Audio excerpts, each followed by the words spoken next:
Welcome to the Slop Farm. Enjoy the video.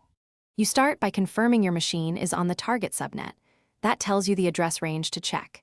Next, open your terminal or GUI scanner and run a quick ping sweep to populate the ARP table.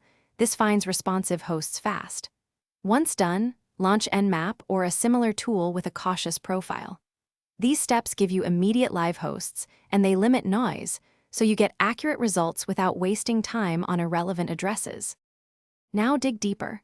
Run an Nmap ping scan to confirm which IPs are alive, then a targeted port scan to see services.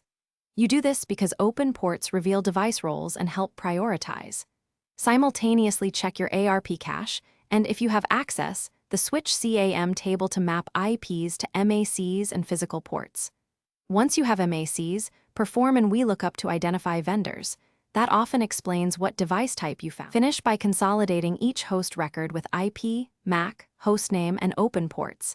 Export to CSV or JSON so you can compare later.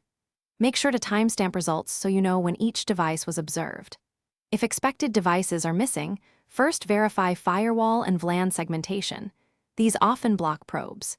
If segmentation is suspected, deploy passive sniffing or mirror ports to capture ARP and DHCP traffic. This approach ensures you find connected IPs reliably and have a path to resolve blind spots. Thanks for watching. Consider subscribing if we helped you today.